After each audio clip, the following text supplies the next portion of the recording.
E vamos para a nossa aula. Bom, hoje é uma aula bem legal, certo? A parte de correias. Aliás, eu estava dando uma olhada aqui no Classroom. Olhar aqui no Classroom. Somente uma pessoa entregou o trabalho que eu pedi. Foi o Antônio. Pessoal, fazer o trabalho, pessoal, para não deixar para a última hora. Nesse daqui vai ter trabalho também, viu? Cuidado para não deixar as coisas para a última hora. Bom, vamos falar um pouquinho sobre transmissão por correias. A gente tem as correias planas e as correias em V. E aqui estão as características desse tipo de correia. Eu estou aparecendo? Não. Foi mal, pessoal. Eu achei que eu tinha ligado a minha câmera e não tinha.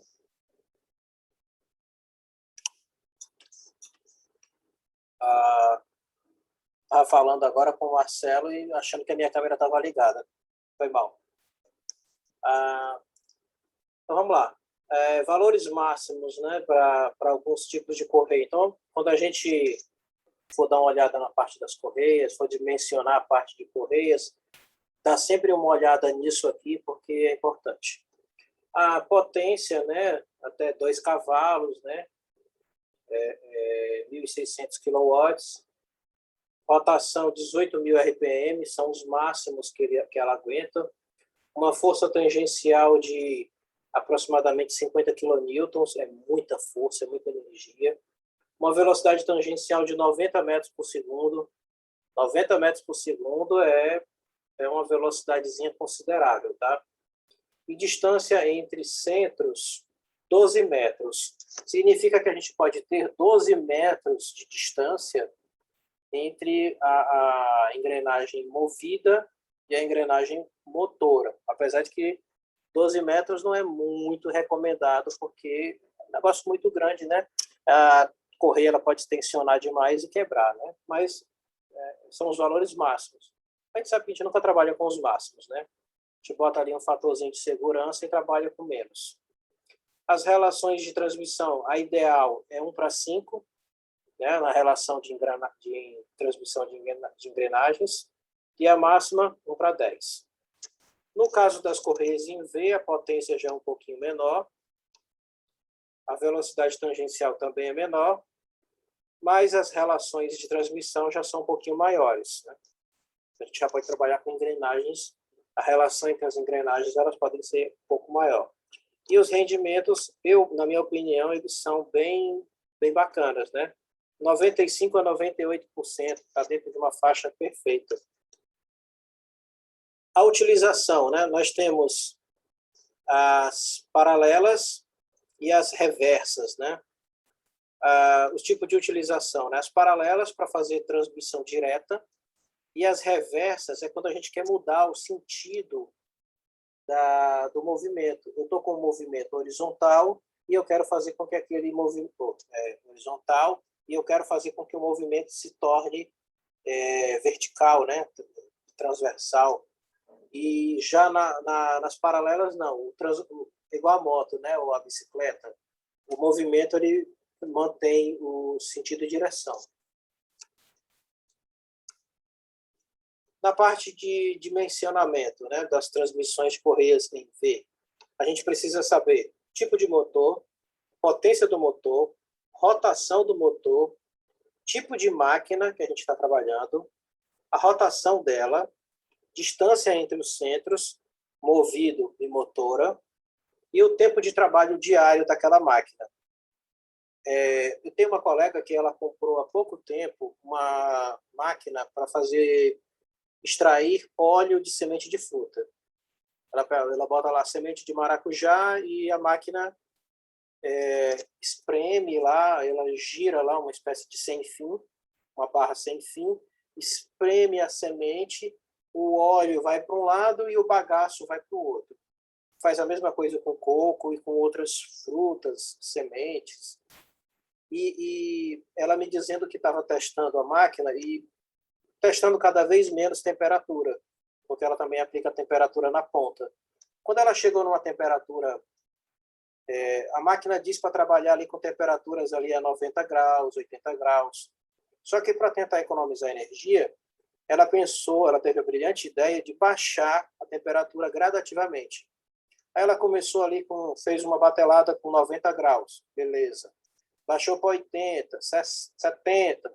Quando ela chegou em 60 graus, em algum momento a máquina não estava mais conseguindo empurrar o produto, ela travava. Ela trava e fica aquele motor de barulho querendo funcionar e não funciona, aquele pem. E aí ela aumentou a temperatura, botou um pouquinho de água lá no meio das sementes para poder tornar mais fluido e o negócio voltou a funcionar.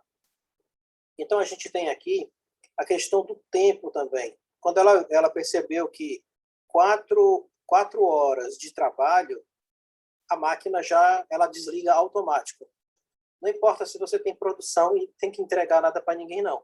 Ela trabalha 4 horas e alguma coisa dentro dela manda ela desligar. Algum sensor, alguma coisa manda ela desligar. Quando ela trouxer essa máquina para cá, eu pedi para ela trazer, para dar uma olhada, primeira coisa que eu vou fazer, eu vou desmontar o sistema elétrico, vou desmanchar essa proteção e vou aumentar a potência do motor. Eu tenho certeza que é um motorzinho, muito provavelmente é um terço de cavalo, não é nem um meio CV. Deve ser um terço de cavalo, porque é um negócio assim, parece o tamanho do micro-ondas. O importante está para frente, para trás é só engrenagens. Primeira coisa que eu vou fazer é trocar para pelo menos 1 cavalo ou 2 cavalos. Eu tenho certeza que se jogar mais potência e colocar uma caixa de redução, eu acho que não tem caixa de redução nele. Deve ter uma reduçãozinha meia porta. Então, vamos jogar uma caixa de redução e um motor muito mais potente, nunca mais ela vai ter problema e o negócio vai funcionar por horas seguidas. Mas a gente sabe que o equipamento, quando ele funciona por muito tempo, ele acaba se desgastando mais rápido, tendo uma sequência de problemas, né? Mas é para isso que a gente projeta. Então, a gente vai ter aqui, né, a parte de potência projetada. Nós temos que nós temos que projetar uma potência pensando na força motora e na força movida, ou seja, no motor e na engrenagem que aquilo vai acionar, no tanto de potência que a gente vai precisar passar para frente. No caso desse equipamento, vai ter que ser levantado os cálculos, né? A gente vai fazer, quando esse equipamento chegar aqui, eu vou fazer o que a gente chamaria de engenharia reversa, né? A gente vai observar o que ele está passando para frente e vamos fazer os cálculos para trás para ver como é que a gente calcula tudo, substitui o motor e o que ele vai nos entregar de volta. A potência projetada que a gente vai calcular, potência do motor, está escrito nele, e o fatorzinho de serviço é um valor adimensional. Não sei se vocês lembram, o fator adimensional, ou número adimensional, é quando a gente pega algum determinado valor e remove a dimensão dele. Tipo, eu ando 5 metros, metro por metro.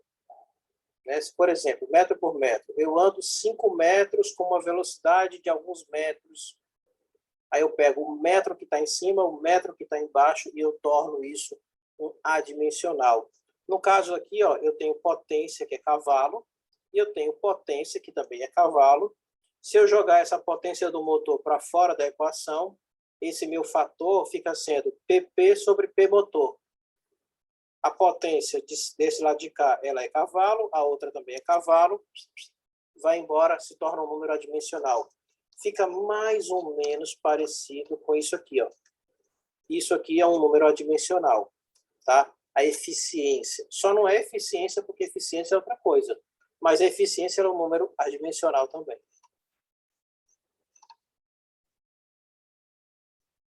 Fator de serviço. Aí tem aqui alguns fatores de serviço, né, do tipo de máquina, né? A gente tem aqui a máquina conduzida e a máquina condutora. Geralmente a máquina condutora são motores. Nós temos motores AC, DC. Para o lado de cá, ó, é só olhar, aqui é basicamente olhar para as tabelas, tá? Se a gente tiver um motor corrente alternada, alto torque, alto escorregamento, repulsão e indução, monofásico, enrolado em série, se a gente tiver um motor DC, enrolamento misto, motor estacionário, combustão interna em cilindro, eixo de transmissão, embreagem, a gente tem esses fatores aqui, ó. Se no caso a gente tem motor AC, torque normal, olha aqui, ó, alto torque. Aqui a gente tem torque normal, rotor gaiola, síncrono, divisão de fase, né, monofásico, o tipo de enrolamento nas derivações. Aí a gente já vai usar esses fatores aqui, ó. O serviço ele pode ser intermitente, normal ou contínuo. De 3 a 5 horas diárias ou periodicamente. Serviço normal de 8 a 10 horas. E um serviço contínuo de 16 a 24 horas. Veja que é considerado contínuo de 16 a 24 horas. A máquina pode simplesmente não desligar.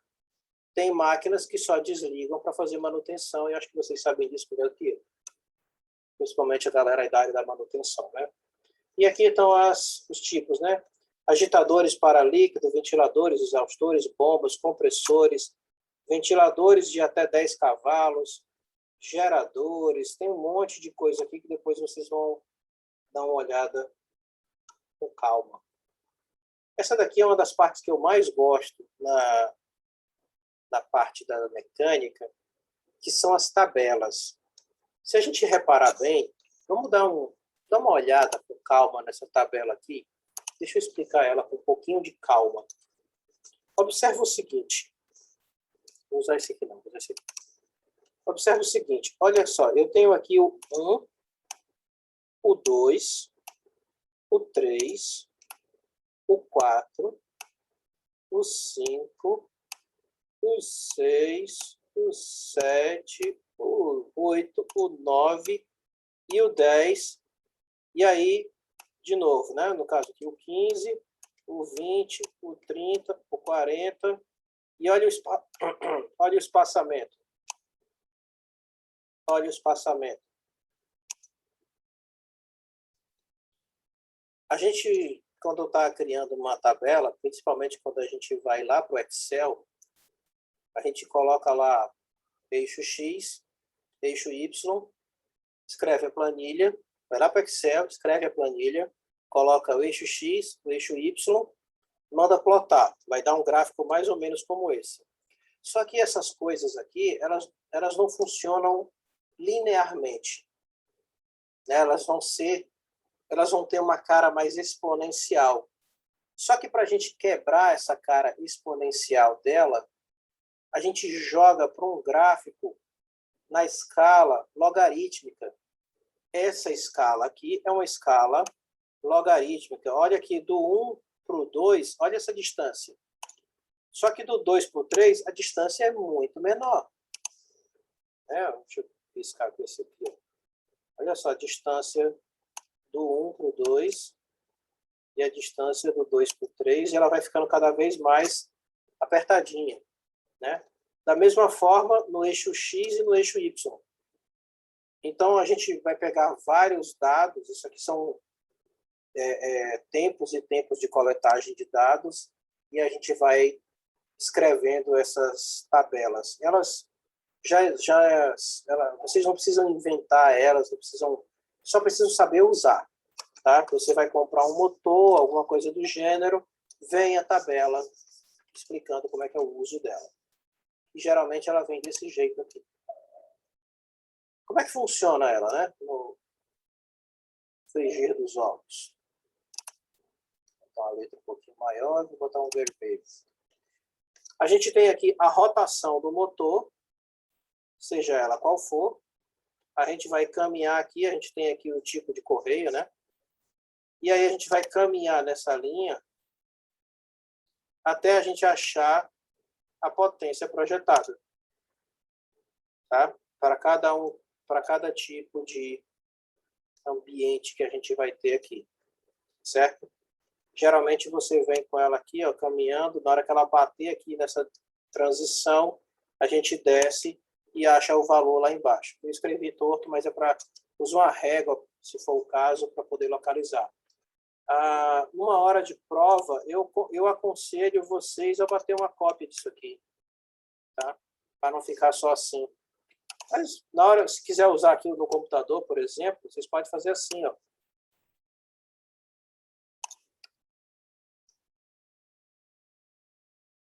Vai dar um resultado muito parecido, tá? Não vai ter problema nenhum. Mas eu gosto de, pelo menos, as tabelas, imprimir, aí vem com a régua e um lápis, uma caneta, vai marcando. Essa é a parte legal, porque você vai ter que ler desse jeito. Aí a gente tem aqui aqui nós temos aqui correias Super HC, as correias High Power 2. Professor, fui lá no centro, lá na Sercol, Serol, aquelas lojas de correias, engrenagens, polias que tem ali perto da Imperador, mas já no centro ali, pertinho como quem está chegando ali na Duque de Caxias, voltando do Mercado São Sebastião. Você vai comprar uma determinada correia lá, essas tabelas aqui, os caras têm elas pregadas na parede. Cada fornecedor tem que dar esse tipo de informação aqui para a gente. Vai ajudar bastante a gente nos cálculos. Meton de Alencar, obrigado. O nome daquela rua é Meton de Alencar. Eu sei andar, um hábito que eu tinha com a minha mãe quando ela era viva, ela me fez, desde os 12 anos, 11 anos, rodar as ruas do centro a pé. Então, ia numa, voltava noutra. Lógico que não era de uma vez só, né? Mas andava numa rua, depois ia por outra. Aí era acostumado a fazer um caminho, fazia outro caminho. Então, eu sei andar no centro como ninguém. Acho qualquer coisa no centro. Tenho até uns amigos que frescam. Onde é que eu compro tal coisa? Pergunta para o Paulo que ele sabe. Mas eu sou péssimo para guardar nome. É a Rua dos Rolamentos. É a Sercol, né? Serol, Encercol, uma coisa assim. Eu só não consigo decorar nome. Para mim é Duque de Caxias, Domingos Olímpio, Avenida do Imperador e acabou. E o resto são os pontos de referência, né? Catedral, Calçadão Serrolim. Bom, vamos continuar aqui. Então, a gente tem aqui os tipos, né? A seleção dos perfis, aqui o perfil A, perfil B, perfil C. Como que a gente acha aqui algum dado? A gente vem aqui para a potência do motor. A gente pode também... Chegamos num cálculo de potência projetada. A gente projetou aqui 20 cavalos. Que tipo de correia que eu estou usando? Eu estou usando uma correia A, do tipo A. Qual vai ser a rotação?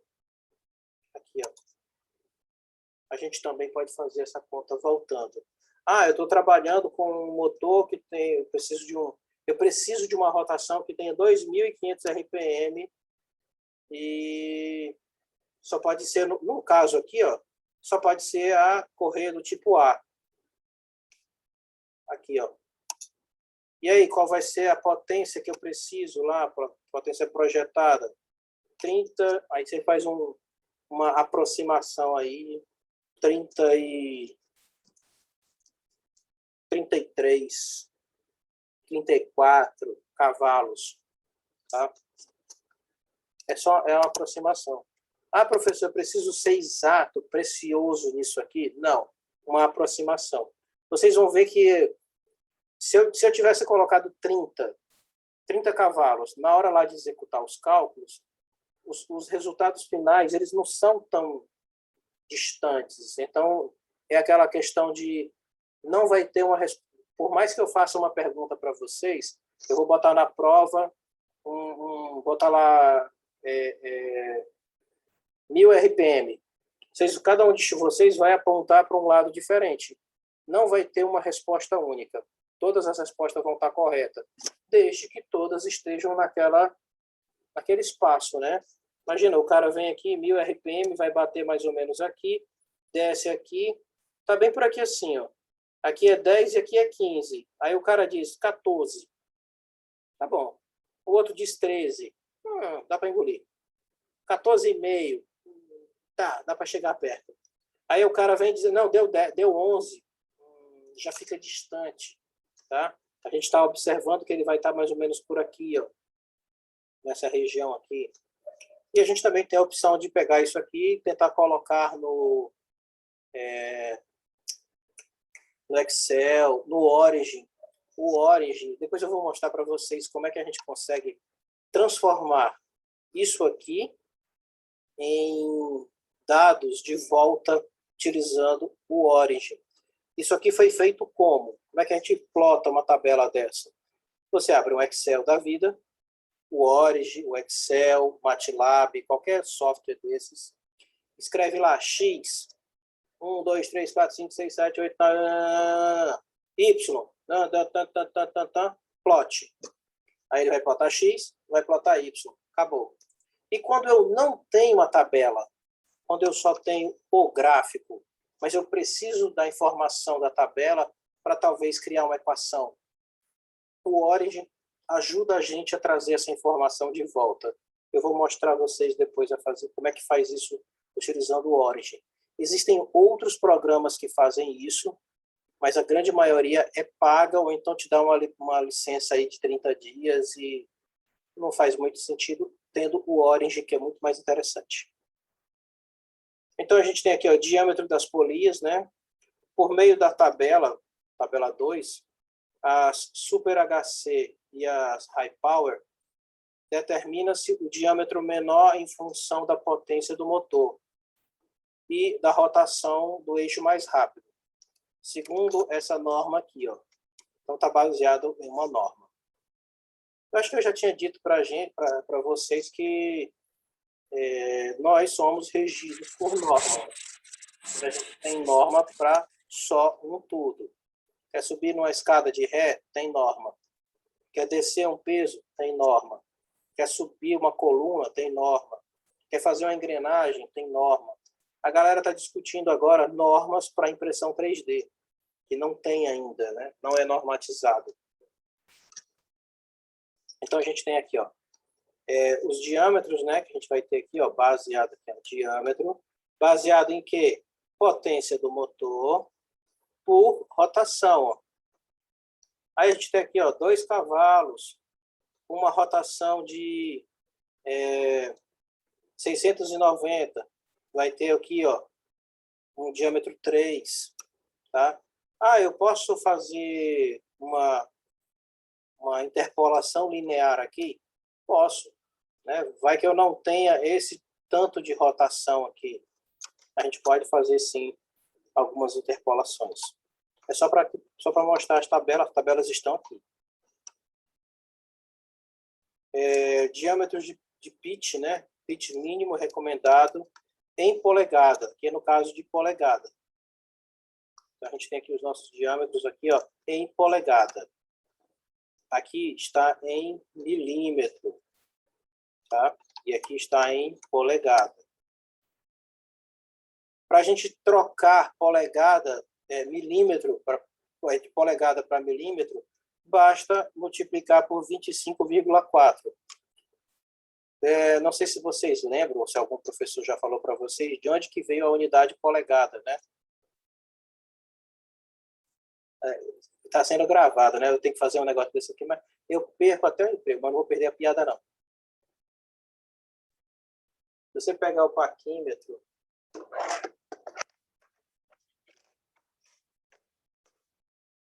cara, tem um paquímetro na mão, é de lascar, né, não? 25. Eu não vou acertar o 25,4 não, mas tamanho do polegar, tá? Aí você vai dizer, professor, mas o seu não é 25,4. Não, o meu não é. Mas o do rei era. Por quê? Quando inventaram essa unidade polegada, eles pegaram o dedo de um rei, mediram lá o dedo do cara e disseram, olha, nós vamos medir a distância, as distâncias vão ser medidas a partir, a nossa unidade métrica, ela vai ser dada a partir do dedo do nosso rei. Então, aquele tamanho, que era o tamanho, a distância do dedo do rei, que é esse número aqui, passou a ser polegada. A mesma forma que a gente tem o pé, né, que era o tamanho do pé do rei, a jarda. Se não me falha a memória, a jarda é da ponta do dedo até a ponta do nariz. Não era a ponta do nariz ou era o ombro? Agora eu estou na dúvida, mas eu acho que era a ponta do nariz do rei, do dito cujo. E aí você tem a jarda, né? O pé do cara. E aí a gente pode transformar essas unidades, que geralmente são unidades inglesas, britânicas, de polegada para milímetro, utilizando essa equaçãozinha aqui. Uma outra equação muito útil para nós aqui é essa relação de transmissão. Como a gente tem aqui uma engrenagem maior e uma engrenagem menor, a famosa coroa e catraca, no caso a gente só está preocupado em saber quem é a motora e a movida, né? Quem que está acoplado ao motor e quem que a gente está utilizando para a transmissão do movimento. Só que esses dois caras têm uma relação direta de transmissão. Então, a relação direta de transmissão ela vai ser dada pelo diâmetro de um, diâmetro do outro e uma relação de transmissão. Ou seja, essa matemática aqui ela vai dizer para mim, se esse cara aqui rodar 2 vezes, esse cara aqui roda 1. Tá? Lógico, tem que ver qual é a relação de transmissão, mas eu estou chutando aí que é uma relação de 2 vezes, né? Então, esse cara aqui, 2 voltas, esse dá uma. Uma bicicleta, por exemplo, quando a gente está andando de carro e vê aquela galera que está fazendo ciclismo e agora é uma moda lascada, quando o cara vai subir uma ladeira, não sei se vocês já prestaram atenção, ele troca as marchas de um jeito que ele pedala, pedala, pedala, pedala, pedala e quase não sai do lugar. Em compensação, ele não para a subida. Aí você fica pensando, pô, esse cara é muito burro, porque ele diminuiu a marcha tanto que ele está pedalando, pedalando, pedalando, pedalando, pedalando e não sobe, ou sobe muito pouco. Na verdade, ele está mais inteligente do que a gente, porque enquanto a gente está aqui pensando que ele não é um cara esperto, ele é o mais esperto de todos. Quando ele diminuiu a engrenagem, a relação de transmissão das engrenagens, principalmente da relação da correia, catraca, direitinho, ele aumentou o número de ciclos das pedaladas e, em compensação, ele diminuiu a velocidade, mas ele aumentou o torque. Então, ele consegue subir muito mais facilmente. Se ele engatasse lá numa marcha de alta velocidade, ele não conseguiria subir. Ele iria dar meia pedalada e ele ia cair da bicicleta porque ela não teria transmissão, ela não teria torque para jogar ele para cima. A mesma coisa acontece com o carro, né? Imagina você tá com o carro parado na inércia e querer engatar uma terceira marcha e querer que o carro saia. Não vai sair. Já cometi essa besteira de engatar a terceira achando que eu estava engatando a primeira. Sem querer, eu joguei a marcha para frente e esqueci de dar aquela puxadinha para o lado. E aí o carro morreu e eu, esse carro está com problema. Não, o jumento aqui jogou a terceira no lugar de ter jogado a primeira.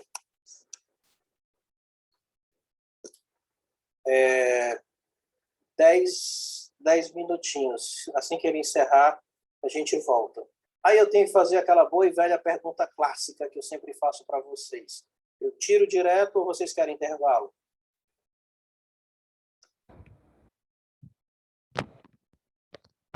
Direto. Direto.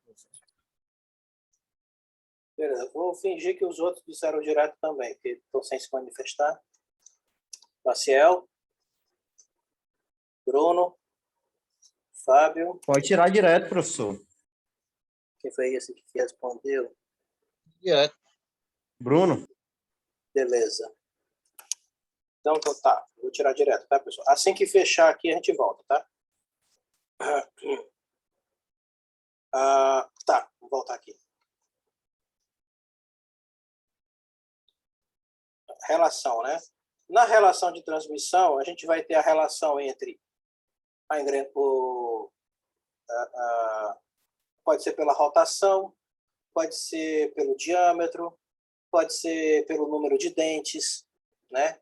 Desde que a engrenagem tenha o mesmo módulo. Se ela tiver o mesmo módulo, tanto faz se ela tem 12 dentes ou 24 dentes. Ela vai ter uma relação de encaixe, porque o módulo vai ser igual. Logo, a gente vai poder usar essa relação de transmissão, né, que é dado dessa forma aqui. Basicamente, essa equação aqui, ó, só colocando esse Dzinho para baixo. Né? A gente vai pegar esse D minúsculo e colocar ele para fora da equação, e aí a gente vai ter essa daqui. E aí a gente tem lá as partes que são iguais, né? Que são dependentes, né? Pode ser rotação, pode ser várias coisas. No caso aqui de redução de velocidade, a engrenagem maior ou a rotação da polia motora, polia menor, e a rotação da movida, né? Polia maior. Aí você tem essa relaçãozinha aqui. Se eu quiser fazer a ampliação de velocidade, é só você inverter.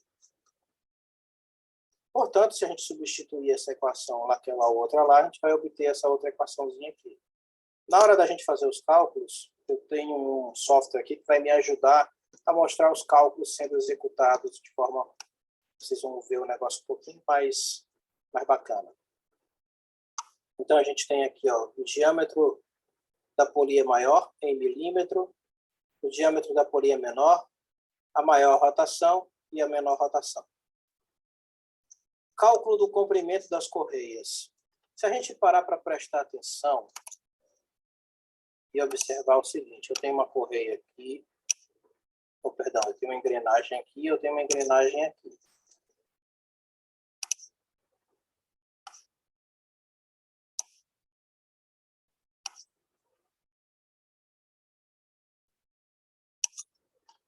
Observe o seguinte, por mais que eu saiba isso aqui, que é o diâmetro, qual o tamanho da minha... Como é que eu calculo o tamanho dessa correia? Se fosse assim, né? Seria fácil de calcular, né? Eu calcularia o diâmetro para cá, calcularia o diâmetro para cá, tirava o perímetro é 2πr, somava com essa distância,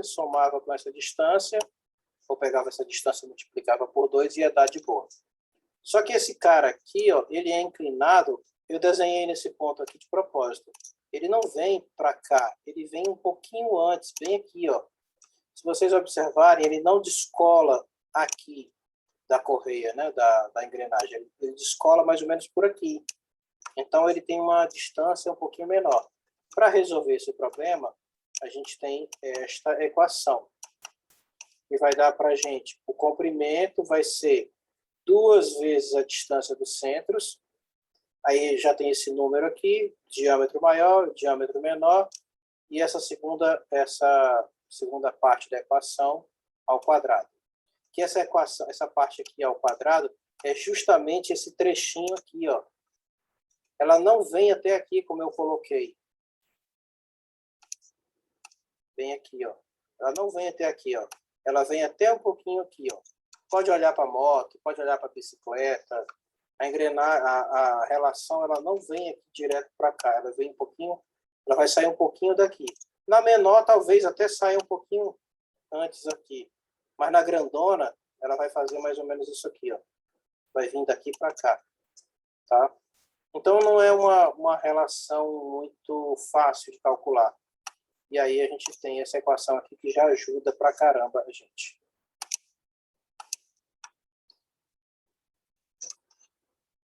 Aqui a gente tem as tabelas, né? Comprimento das correias, Super HC. Aqui, ó, comprimento das correias Super HC. Deixa eu virar esse cara aqui para ficar mais fácil da gente... Ó, fica mais fácil, né? A gente tem aqui, ó, circunferência em polegada, circunferência em milímetro, tá? No caso externa, né? O tipo de correia, né? No nosso caso aqui é a 3V, aí tem os tamanhos aqui, qual é a correia que a gente vai ter que utilizar, né? 3V 280, 3V 300, e assim tem a nomenclatura de cada uma delas. E basta olhar isso. Lá no nosso exercício, a gente vai olhar uma tabela dessas aqui. Vai ficar uma pergunta.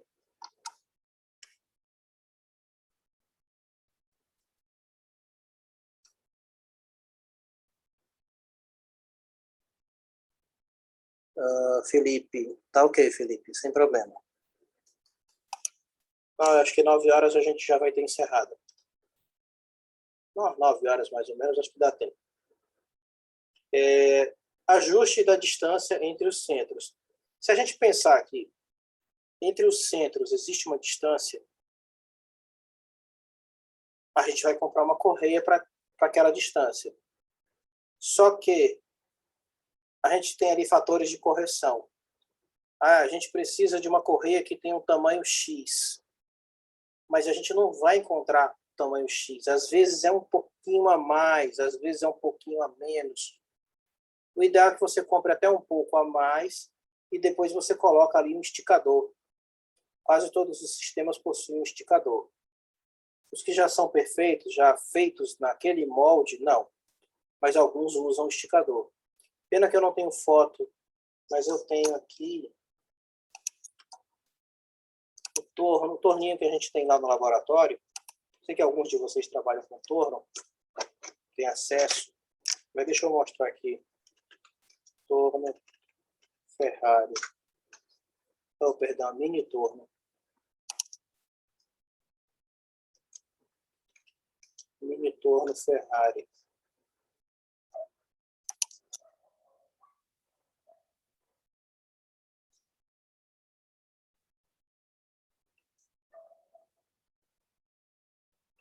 Queria ver se eu achava as engrenagens dele. O que eu tenho lá no laboratório é esse bebezinho aqui, ó. É o meu tchoco-tchoco. Adoro ele. Pequenininho. Bem aqui atrás temos a gente tem um motor, bem aqui assim atrás dele. Eu estou achando uma imagem boa dele. Bem por aqui assim, ó, na parte de trás tem um motor. Aqui está a caixa de engrenagens dele, né? Não tem nenhum dele aberto.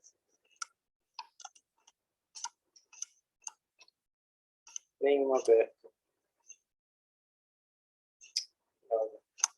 Eu tenho que aprender a bater foto das coisas. Mas, enfim. Deixa eu ver se consigo pegar uma foto mais lateral.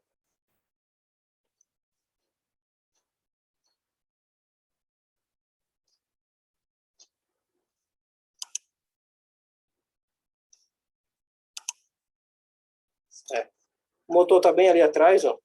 Bem por aqui nessa altura aqui. Então, a gente tem aqui o motor, tem uma correia, uma polia, e essa polia se conecta a mais duas outras polias. E elas têm tamanhos diferentes. Então, e aqui fica uma tabelazinha ensinando a você colocar